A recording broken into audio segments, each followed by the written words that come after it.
I'm Bryan, 27, and I just bought my first apartment after years of juggling two jobs. I'm not exaggerating when I say this place means everything to me. For years, I worked nights stocking shelves at a grocery store after spending my days at an office that barely paid me enough to keep up with rent.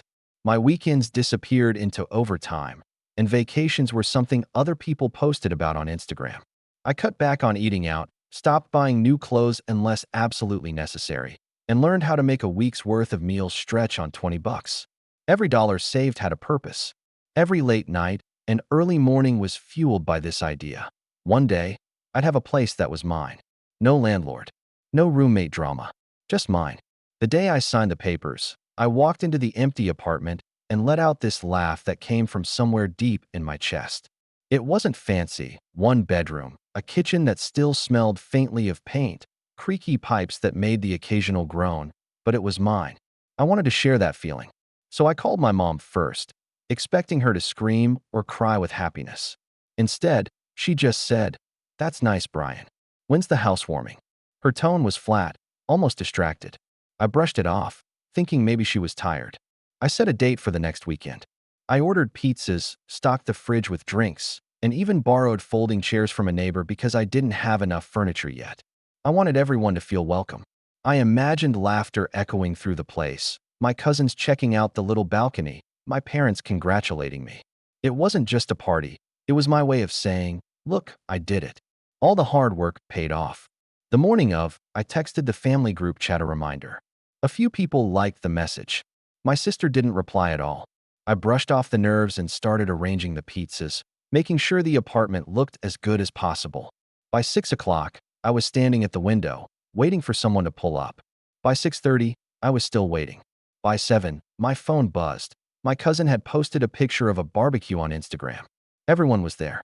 My parents, my sister, aunts, uncles, cousins, even the kids running around with sparklers in hand. The caption read, "Family time. Nothing better than this." I just stared at the screen, the smell of cooling pizza heavy in the air. I tried calling Mom, but it went to voicemail. Same with Dad. I even texted my sister. Nothing. The apartment was quiet, except for the hum of the fridge. I sat at my little table, 3 large pizzas untouched, soda bottles unopened, and for the first time in years, I felt the kind of loneliness that sits heavy on your chest. I didn't even touch the food.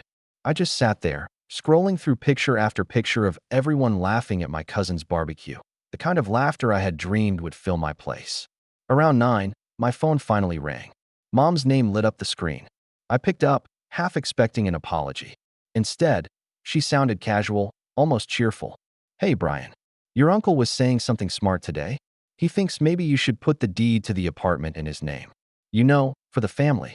That way it stays in our circle. It's just safer that way." I remember gripping the phone so tight my knuckles went white. My own mother hadn't shown up to my first real celebration, and instead she was calling to suggest I hand over my apartment to my uncle. She said it like it was nothing, like my years of sacrifice were just a placeholder until someone else in the family decided they wanted a piece of it. I didn't say much. I just listened, my heart pounding in my ears, my stomach churning. She went on about how it would make things easier and how family should share. Then she said the words that made my jaw clench. "You understand, right?" That night, I couldn't sleep. I lay awake staring at the ceiling, my apartment suddenly feeling smaller, colder. Their absence at the party was one thing, but this was different. This was them telling me, plain and simple, that my sacrifices didn't matter, not unless they could take credit or control. I realized, in that moment, that my family didn't see me as someone who had achieved something. They saw me as a resource. And I couldn't shake the thought.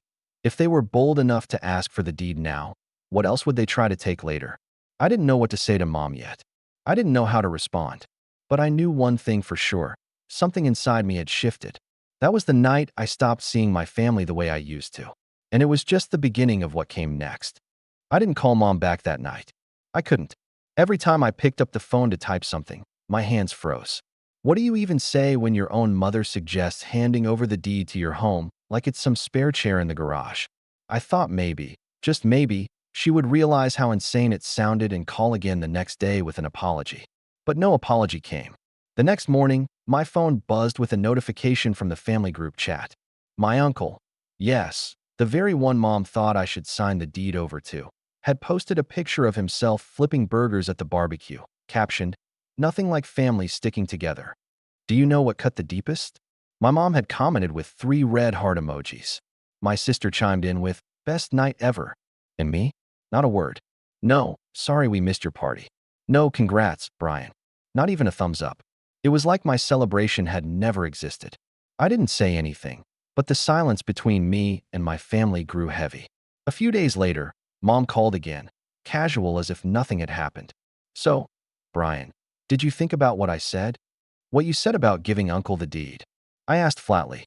"Yes," she replied, her tone sharp, like I was being slow. "It's just the responsible thing to do. He's older. He knows how to handle property. You're still young. It's not good for one person to hold all the power in the family." I laughed, but it wasn't out of humor.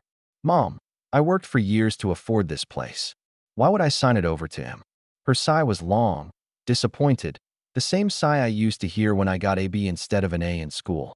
"You're being selfish, Bryan. Family comes first. You think we didn't sacrifice for you? You think you did this all alone?" That word, selfish, lodged itself in my chest like a thorn. Was it selfish to want the one thing I worked my entire 20s for? The apartment wasn't just walls and windows. It was the sleepless nights, the stress headaches, the times I skipped meals to save. But apparently, in my family's eyes, it was a toy they thought I should share, even hand over completely. A week later, I tried to extend an olive branch. I invited my parents for dinner, just them, hoping maybe face to face we could talk things out. I cooked pasta, bought a bottle of wine I couldn't really afford, and tried to make the place feel warm. They showed up an hour late, Dad barely looking up from his phone as he walked in. Mom scanned the apartment like she was inspecting it for flaws. "It's small," she said, wrinkling her nose. "But nice for now, I suppose." Throughout dinner, the conversation circled back again and again to my cousin. "Did you hear Jason might get promoted at work?" Jason's barbecue was such a success, everyone came. Jason's kids are doing so well in school. It was like they had rehearsed a script where I was just the audience, not part of the conversation. At one point, Dad finally looked up from his phone and said, "You know, your uncle's right. It might be smarter to keep the deed under his name. Less risk. What if you lose your job? What if the market crashes? At least with him, it's safe." I set down my fork and stared at them. "So you came here, to my home, just to tell me I should hand it over?" Mom waved a hand. "Don't be so dramatic. We're just looking out for you. And for the family. It's not always about you, Bryan. Not always about me." That line clung to me long after they left, their plates half-eaten, the wine barely touched. I washed the dishes in silence, my stomach twisted with a mix of anger and sadness. All I had wanted was a moment of acknowledgement. Maybe a "we're proud of you." Instead, I got a lecture about how I wasn't responsible enough to own what I had earned. Things didn't improve. The following weekend, my sister called, not to congratulate me, but to ask if she could throw her birthday party in my apartment. "Your place is new, it's fresh, and Jason said his backyard is too messy. Plus, you don't have that much furniture yet, so it's basically open space. It'd be perfect." I asked if she was serious. "Of course I'm serious. Don't be weird about it. It's just one night. You should be happy the family even wants to use your place." I told her no, firmly. She hung up on me. The fallout was immediate. My mom called an hour later, furious. "Your sister's in tears. She just wanted one night, Bryan. Why do you have to be so difficult? Why do you push family away?" "Because family never shows up for me." I snapped before I could stop myself. Silence. Then Mom said, coldly, "Keep talking like that, and you'll see how quickly family disappears." And she hung up. From then on, I was painted as the difficult one. I saw it in the way texts slowed down, in the way I wasn't invited to dinners or birthdays. I'd scroll through social media and see my family gathered around tables, smiling, raising glasses, and there was always this ache in my chest, followed by the same question: what did I do that was so unforgivable? It became clearer over time. My cousin Jason was the golden boy. His barbecues, his job promotions, his kids, all celebrated. My achievements? Either ignored or twisted into something selfish. I was the outsider, the one they could guilt, manipulate, or exclude when convenient. But the real turning point came one Sunday afternoon. I had just gotten back from the grocery store when I noticed something odd, a sticky note taped to my door. It read, "Call us. Important." Signed with my uncle's name. Confused, I called him. He picked up on the first ring, cheerful. "Bryan, just the man I wanted to talk to.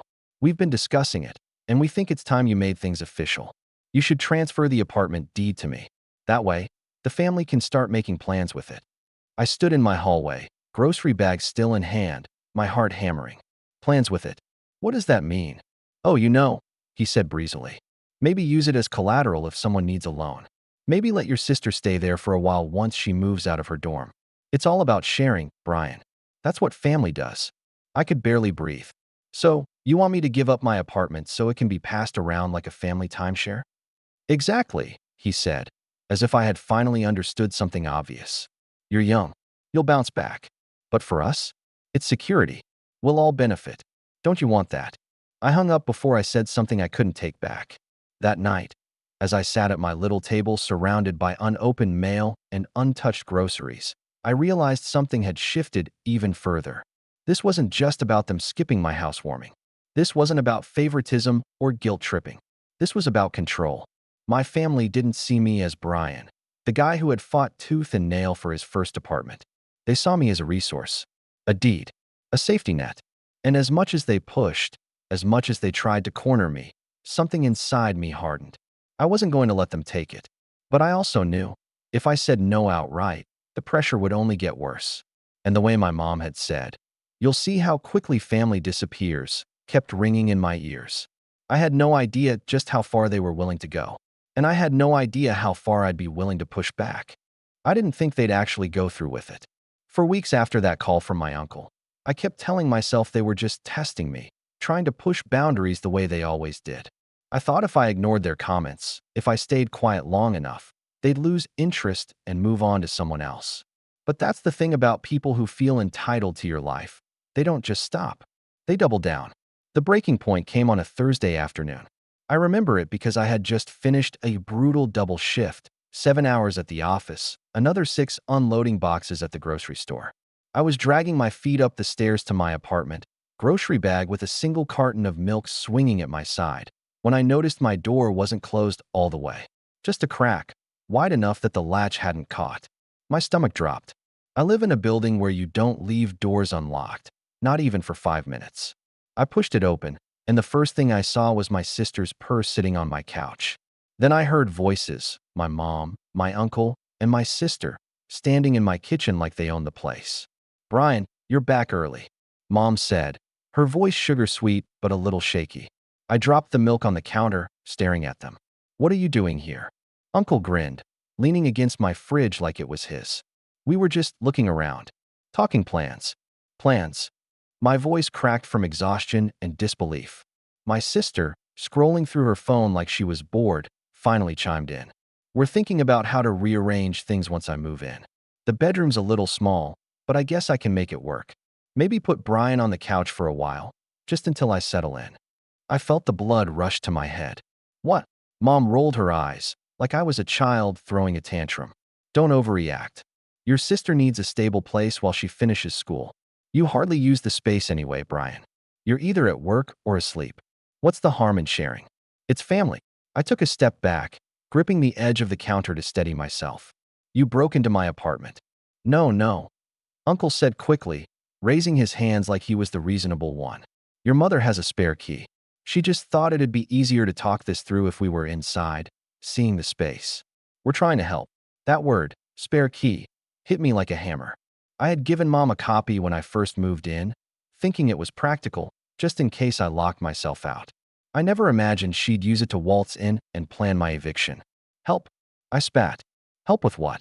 "Kicking me out of my own apartment." My mom's voice hardened, dropping the sweet tone entirely.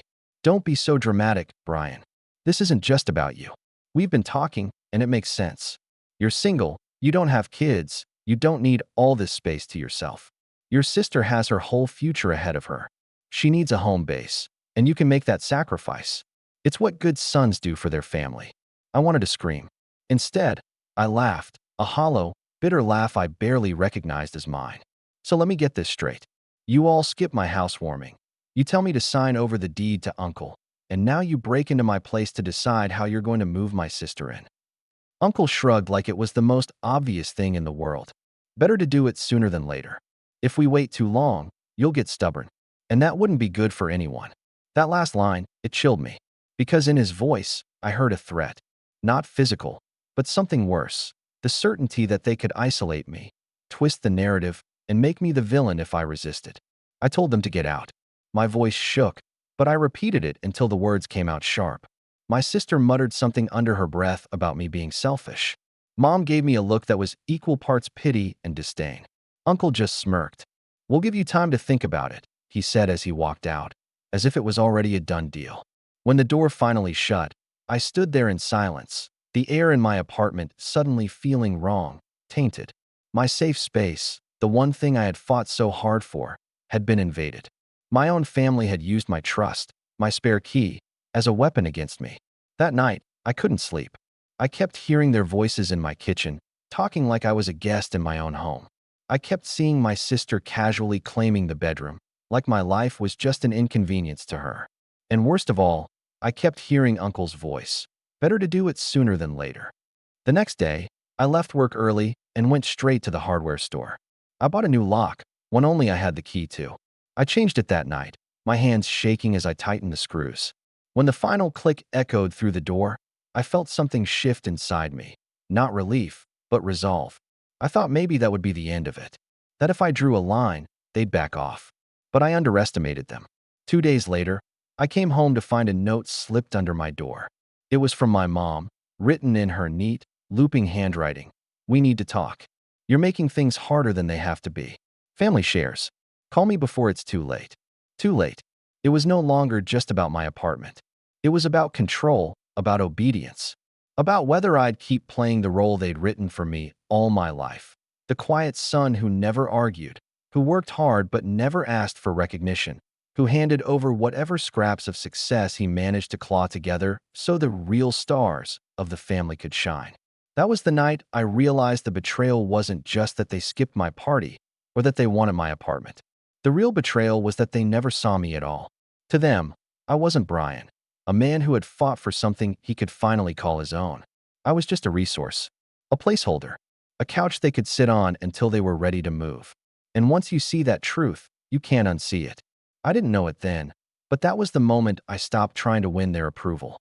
That was the moment the bitterness started turning into something else, something sharper. Because if they thought they could strip me of what I'd earned, they were about to learn just how wrong they were. After that day, my apartment didn't feel like mine anymore. I'd walk through the door after work and half expect to hear my mom's voice drifting from the kitchen or my sister stretched out on the couch like it was hers. I had changed the locks, sure, but the air still carried the weight of their intrusion. Every corner reminded me of that afternoon. My uncle's smug grin by the fridge, my sister's purse thrown on the couch, my mom's voice calling me selfish in my own home. It was like they had left a stain that no amount of scrubbing could erase. I slipped into a routine of avoidance. Calls went unanswered. Group chat messages remained unread. I started telling coworkers I was too busy to visit family, when in reality, I just couldn't face the storm I knew was brewing. But the silence didn't give me peace. It gave me space to think, and thinking turned into replaying every word, every slight, every look of disappointment or dismissal. I realized it wasn't just about the apartment. It never was. My whole life, I had been the afterthought, the easy one, the one who could be leaned on without anyone worrying whether I'd break. The weeks that followed were heavy. I'd sit in my apartment at night with the TV on, but I wasn't watching. My food would go cold before I touched it. I'd scroll through social media only to see my family's smiling faces at gatherings I hadn't even been invited to. My cousin Jason had another barbecue, another round of praise from my parents in the comments. "So proud of you, Jason." Always bringing us together. My stomach turned every time I read their words. Not once had they said anything like that about me. It hit me hardest one Saturday morning. I went to the grocery store, same as always, but instead of heading straight home, I drove past my parents' house. I don't even know why. Habit, maybe, or some masochistic need to see if they missed me. Their driveway was packed with cars. Laughter spilled from the backyard. I slowed down, just enough to catch a glimpse of my family gathered around the grill. My uncle had a beer in hand. My mom sat beside him, smiling like everything was perfect. My sister waved her phone in the air, snapping photos. I pulled over half a block away and just sat there, gripping the wheel. My heart pounded in my chest, not from anger this time, but from something worse, grief. They weren't even thinking about me. I had been erased, replaced by the cousin who could throw a decent barbecue. And the cruel part? They seemed happier without me. I didn't go inside. I didn't even turn the car around for a while.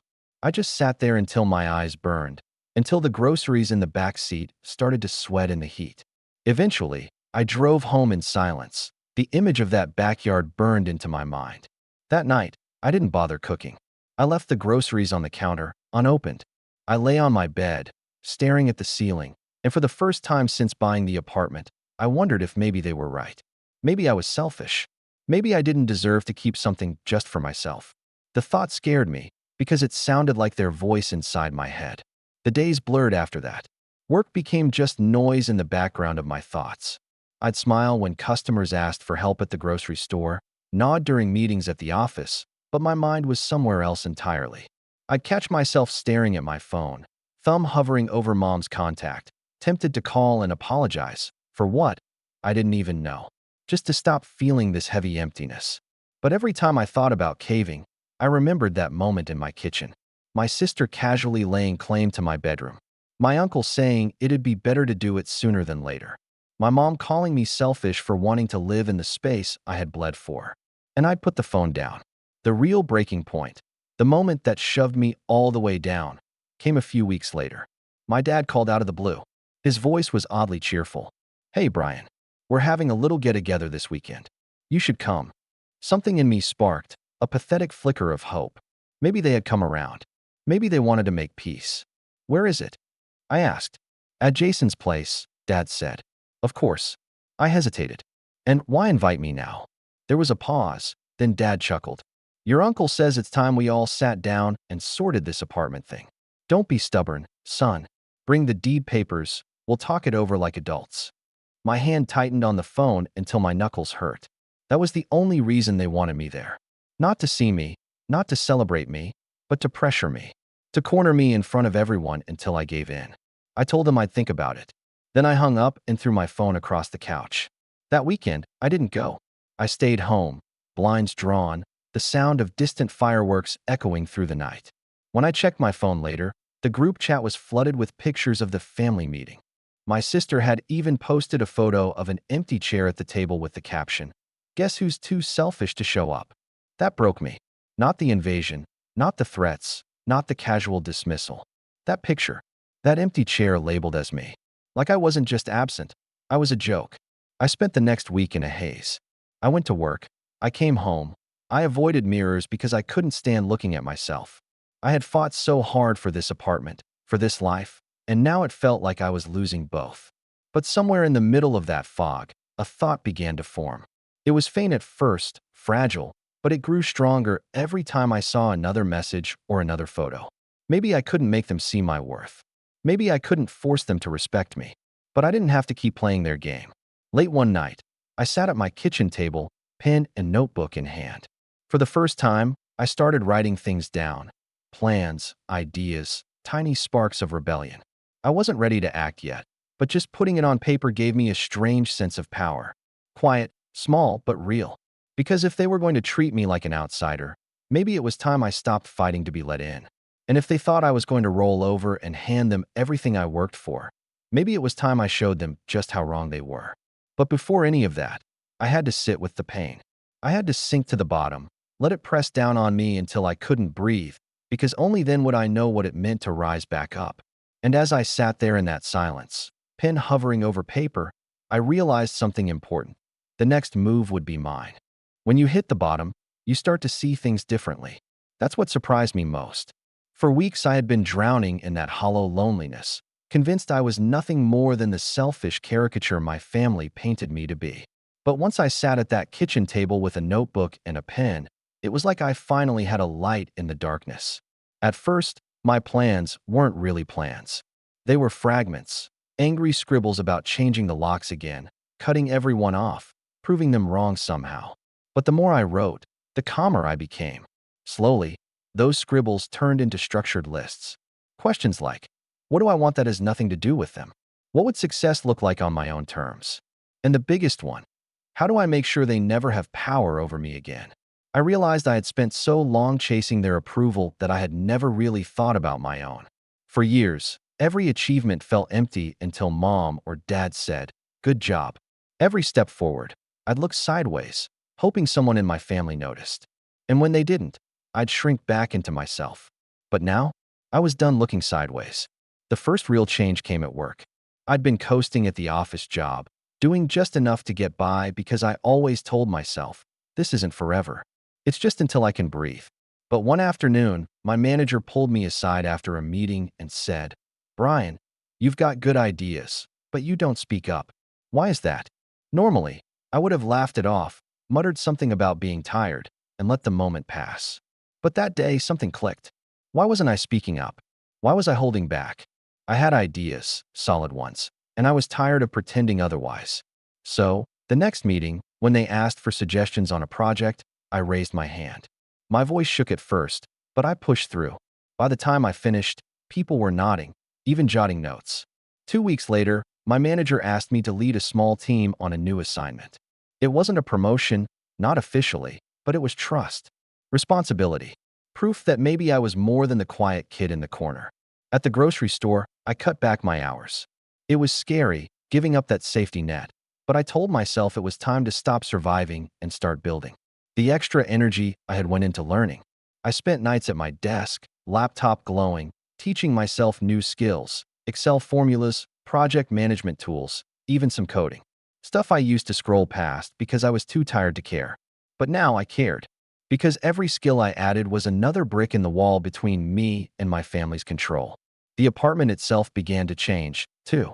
I stopped seeing it as a battleground and started shaping it into my sanctuary. I bought a secondhand bookshelf, filled it with books I'd always meant to read. I painted the living room wall a deep navy blue, something bold that made the place feel mine. On Sundays, instead of dragging myself through chores, I'd cook. Real meals, not just reheated leftovers. I'd put music on, dance around the kitchen, laugh at myself. For the first time, the apartment started to feel alive. The more I invested in myself, the less space my family's voices took up in my head. Their silence, which had once felt like punishment, started to feel like freedom. No more endless guilt trips. No more being compared to Jason at every turn. Just me, my choices, my pace. But life has a way of testing you right when you think you're steady. It started with a text from my sister. "Heard you're doing well at work. Don't forget who's been there for you." No congratulations. Just a subtle reminder that, in her mind, my success was somehow owed to her. Then Mom called, her voice dripping with that faux sweetness I knew so well. "Bryan, your uncle says he might help you out, maybe get you into a better job. But he'd need to know you're serious about the family. About the apartment." I didn't even flinch this time. "I'm doing fine on my own," I said, and I hung up before she could start the lecture. That moment, small as it seems, was a turning point. Because for the first time, I didn't feel guilty. I didn't second-guess myself. I felt strong, like the chains they'd always wrapped around me had loosened just a little more. And then, almost out of nowhere, things began to fall into place. The project I was leading at work took off. My team hit deadlines early, clients were happy, and my manager called me into her office with a smile. "Bryan, I think it's time we talked about a formal promotion." I walked out of that office buzzing. It wasn't just the title or the pay raise, though both were huge for me. It was the validation that didn't come from family, but from my own effort, my own growth. It was proof that I could thrive without them. With the promotion came a better paycheck. I started putting money into savings again, not just scraping by. I paid off a lingering credit card debt, then treated myself to something I never thought I'd have the nerve to buy. A sleek new laptop, the kind I'd always admired but never justified. Sitting at my desk that night, typing on keys that didn't stick, I felt a surge of pride. Not because it was expensive, but because it was mine. Bought with money I earned, with no one else's strings attached. Even my social life shifted. Without the constant weight of my family's judgment, I found myself opening up more. I joined a trivia night at a local bar, something I'd always been too anxious to do. I made a couple of friends who liked hiking, and soon my weekends weren't just about catching up on sleep. They were about climbing trails, breathing fresh air, laughing with people who actually wanted me around. All the while, I kept writing in that notebook. At first, it was just personal goals, but over time, it turned into something bigger. A record of my progress. A reminder of how far I'd come from that night of cold pizzas and an empty apartment. And, slowly, it began to turn into strategy. Because while I was rising, my family wasn't done circling. I could feel it in their occasional texts, their half-hearted attempts to pull me back in. But now, I wasn't scared of them anymore. I wasn't desperate for their approval. If they wanted to play games, I was ready. One evening, after a long day at work and a satisfying run, I sat on my balcony with a cup of tea and watched the sun set over the city. For the first time in years, I didn't feel like I was surviving. I felt like I was living. And somewhere deep inside, a quiet certainty began to grow. They had underestimated me. If they thought they could push me into submission, they were about to find out just how much stronger I had become. The rise gave me breathing room. For the first time in my life, I wasn't running on fumes.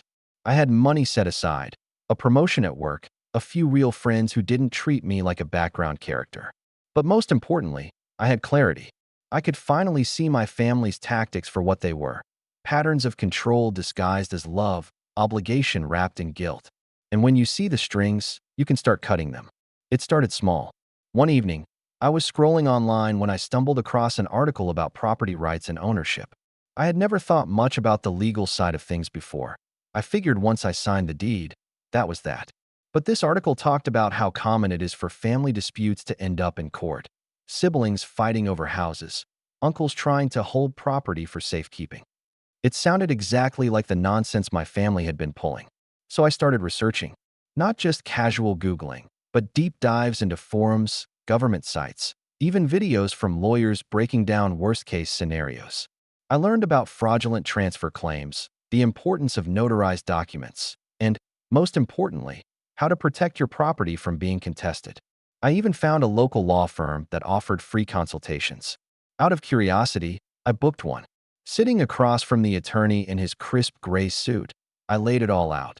The skipped housewarming, the pressure to sign the deed over, the break-in. He listened quietly, hands steepled, then leaned back in his chair. "Bryan, let me be blunt. You have nothing to worry about as long as you don't willingly sign anything.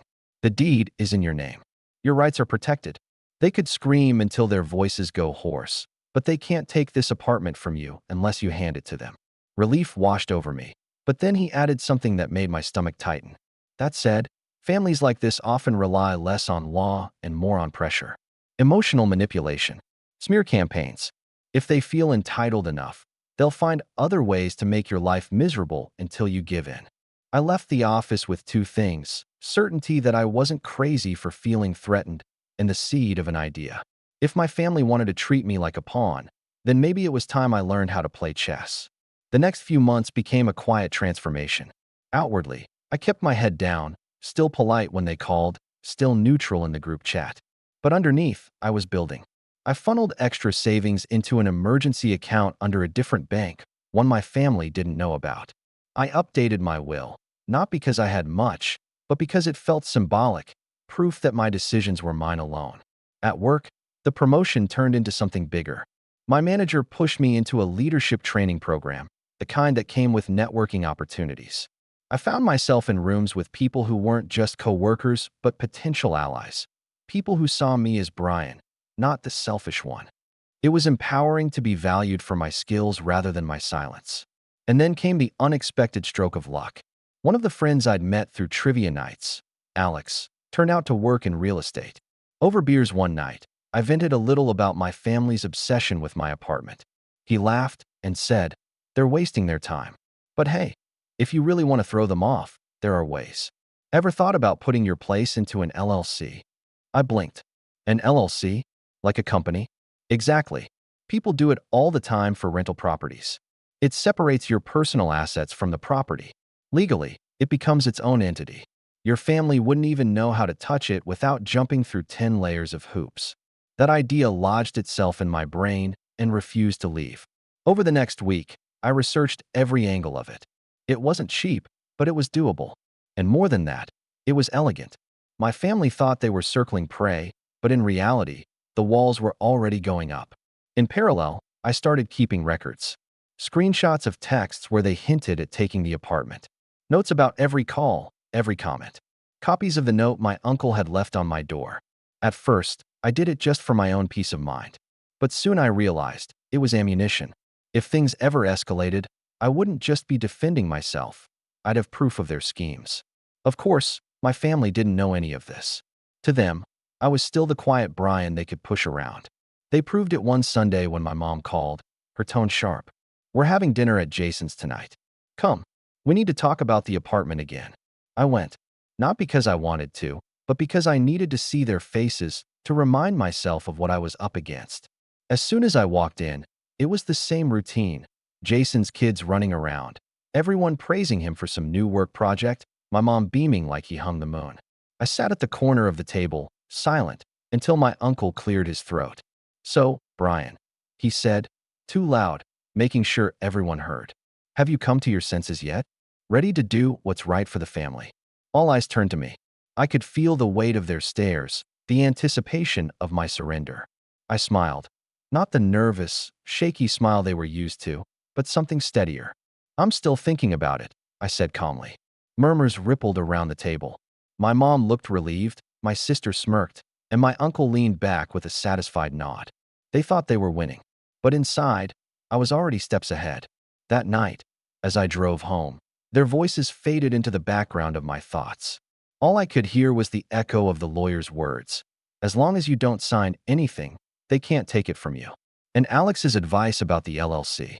And my own growing certainty that if my family wanted a game, I was finally ready to play. By the time I pulled into my parking spot, the plan was forming. Protect my apartment legally. Build my independence financially. Collect evidence quietly. And when the time was right, when they least expected it, show them just how powerless they really were. Because for the first time in my life, I wasn't just reacting. I was preparing. And something told me, deep in my gut, that the moment to act was coming sooner than I thought. When I say the shift was quiet, I mean it. Nobody in my family noticed it happening, because they never looked close enough to notice me in the first place. That's what gave me the advantage. They were too busy congratulating Jason, too busy scheming behind my back, to see that I was no longer the same Bryan they thought they could guilt into submission. The LLC was the first real move. I sat in Alex's office one Thursday afternoon, signing papers with a steady hand. By the time we were finished, the apartment was no longer legally under Bryan, the selfish son. It belonged to a separate entity, one shielded from family meddling. I was the sole owner of that entity, of course, but anyone trying to mess with it would run into a wall of paperwork and legal protection. Just like that, my sanctuary was fortified. The next step was patience. I didn't rush.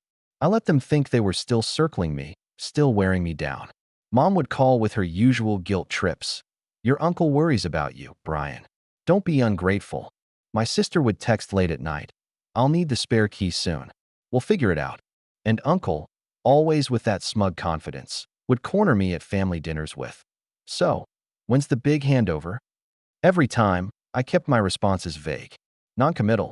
A nod here, a maybe there. Enough to keep them comfortable, to let them believe I was on the brink of giving in. But behind the scenes, I was setting the stage. I had been collecting evidence for months, screenshots, notes, even a recording or two when they slipped up and said too much. I wasn't planning to go to court unless I had to, but I wanted the insurance. More importantly, I started reaching out to people outside the family, the very people they always underestimated. My boss, who saw my work ethic firsthand. My new friends, who knew me as the guy who actually showed up and cared. Even Alex, who promised he'd back me if I ever needed a legal witness. For the first time, I was building a network not based on blood, but on respect. The opportunity came sooner than expected. My uncle decided to throw what he called a family meeting, not at his house, but at mine. He didn't even ask. One Friday evening, I came home to find half my family standing in the hallway outside my door.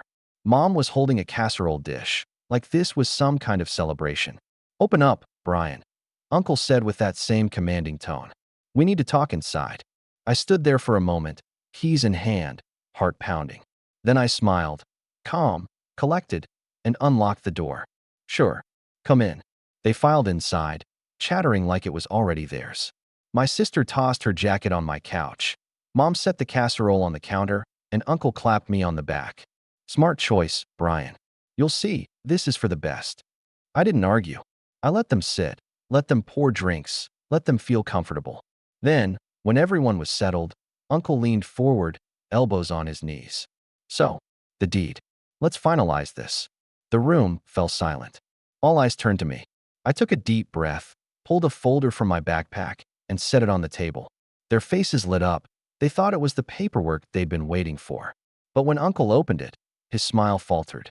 Instead of a deed, he found a neatly organized packet, screenshots of texts, printed emails, notes about every time they pressured me. At the very top was a copy of the LLC certificate, the official seal gleaming under the light. "What is this?" he demanded, voice sharp. I leaned back in my chair, meeting his glare with steady calm. "This," I said, "is proof that this apartment doesn't belong to Bryan. It belongs to an LLC, legally protected, untouchable, which means none of you have any claim to it. Not now, not ever." Murmurs erupted. My sister scoffed, Mom's face went pale, and Uncle's jaw tightened.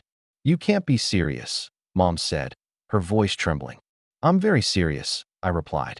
"Every time you pressured me, every note you left, every suggestion to hand it over, I documented it. If you push any further, I'll make sure the right people see this file. And trust me, they won't be kind to a family trying to strong-arm their own son." For once, the room was silent. Truly silent. Uncle slammed the folder shut and stood. "You think you're clever, boy? You think you can turn on your family like this?" I didn't raise my voice. I didn't flinch. I just looked him in the eye and said, "No, I'm not turning on my family. I'm protecting myself from people who stopped acting like family a long time ago." That line hung in the air, heavy and sharp. Mom tried to salvage it, her voice breaking. "Bryan, don't do this. You're tearing us apart." I shook my head. "No, Mom. You did that when you skipped my housewarming for Jason's barbecue. When you called me selfish for wanting to live in the apartment I worked for. When you broke in with a spare key to plan my eviction. I didn't tear this family apart. You did." I stood, walked to the door, and opened it wide. "Now get out." One by one, they filed out, some muttering under their breath, others silent. My sister shot me a look of pure venom. Uncle paused at the threshold, leaning close enough that only I could hear. "You'll regret this, Bryan. Blood is blood. You can't cut us off forever." I didn't reply. I just closed the door behind him, the click of the lock sounding final. For the first time in months, maybe years, I felt a rush of calm. Not happiness, yet, but calm. I had faced them, looked them in the eye, and drawn a line they couldn't cross. What I didn't know then was that this wasn't the end of it. They weren't going to accept defeat gracefully. Their next move would test me in ways I hadn't anticipated. But as I sat at my kitchen table that night, staring at the folder of evidence and the LLC certificate, one thought kept circling in my mind. For the first time, the power was mine. Fallout has a way of creeping up slowly, like cracks in a wall you don't notice until the plaster starts to crumble. For a few days after I threw them out of my apartment, things were eerily quiet. No calls, no texts.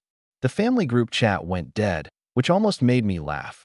These were the same people who once spammed it with barbecue photos and passive-aggressive memes about selfish kids. I thought maybe they had finally gotten the message. Maybe silence was their way of licking wounds, regrouping. But my family wasn't built to accept boundaries. They were built to test them. The first blowback came from my sister. She posted a long, dramatic rant on Facebook, public, of course, about how some people think they're better than family just because they have a tiny apartment.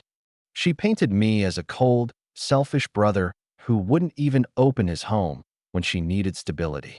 She ended it with, "Blood is forever." Some people forget that until it's too late. Comments poured in from her friends, people who didn't know me, calling me heartless. But then something unexpected happened. People who did know me started chiming in. A coworker of mine left a simple comment. "This isn't the whole story." Another person who'd seen my sister's entitled behavior at family events hinted that maybe I had my reasons. Slowly, the tone shifted. My sister deleted the post within hours, but the damage to her credibility lingered. Then came my mom. She called in tears one evening, her voice shaking. "Bryan, you embarrassed us. You humiliated your uncle in front of everyone. Do you know how hard it is for me to show my face at church after what you did?" I listened quietly, letting her words wash over me. There was a time when this would have gutted me, when guilt would have gnawed at me until I apologized just to make the feeling stop. But now I saw it for what it was, another manipulation. Mom, I said calmly, I didn't humiliate anyone. They did that to themselves when they tried to steal my apartment. And if church people are judging you, maybe tell them the whole story. She went silent. For once, she had no comeback. But the true fallout came with my uncle. A week after that confrontation, I got a letter in the mail. Not handwritten, official. His lawyer. My hands shook as I tore it open, scanning the pages. It was a cease and desist of sorts, claiming that I had defamed him by suggesting he was trying to steal my property. My heart raced at first, panic flooding in. Was this it? Was he really going to drag me into court? But then I remembered the folder. The screenshots, the notes, the LLC certificate. I called the same lawyer who had given me that first free consultation, sent him the packet, and waited. 2 days later, he called me back with a chuckle. Bryan, this isn't going anywhere. If anything, this letter proves he's scrambling. You're protected. If he pushes, we'll counterclaim. And trust me, you've got more than enough evidence to bury him. It never went to court. The letter was the last gasp of a man who realized the game was up. My uncle went quiet after that, his bluster deflated. I heard through the grapevine that he had ranted to a few cousins about me being ungrateful and disrespectful, but no one took him seriously anymore. He had overplayed his hand. Jason, my golden boy cousin, kept hosting barbecues, but they weren't the same. A friend who still attended family gatherings told me that the energy had shifted. People whispered about the apartment scandal. Some relatives started asking questions, wondering why I was being targeted in the first place. And with every retelling, the truth leaked out, that I wasn't selfish, just fed up. That my uncle and mom had tried to corner me and failed. The pedestal Jason had been standing on started to wobble. My achievements at work, the independence I'd built, the way I carried myself differently. It all began to contrast with his endless parties and shallow charm. The comparisons flipped, quietly but steadily.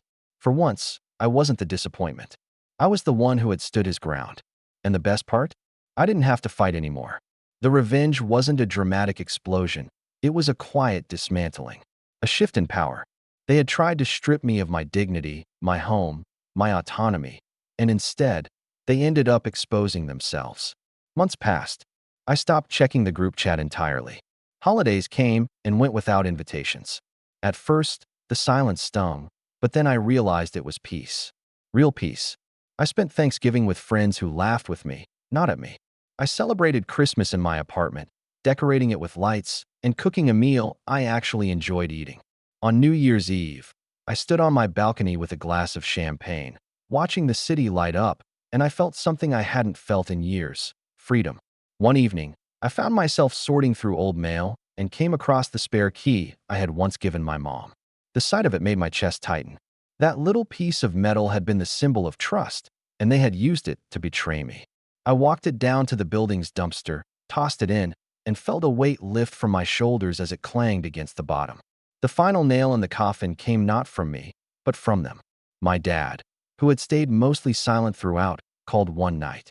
His voice was quieter than I remembered. Bryan, he said, your mom's upset. Your uncle's still angry. But I think you did the right thing. It floored me.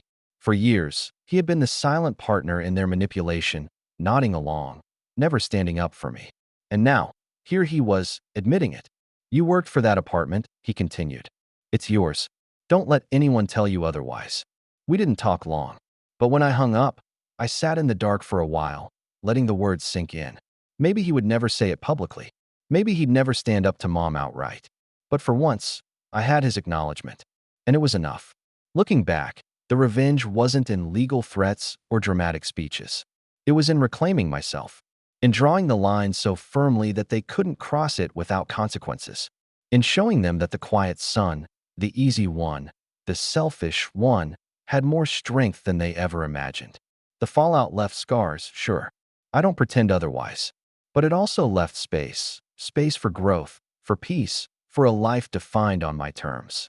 And every time I unlock my apartment door, walk into the home I built with my own sweat and sacrifice, I feel the quiet satisfaction of knowing this. They tried to take everything from me, but in the end, I took back everything that mattered. And I'll never let them touch it again.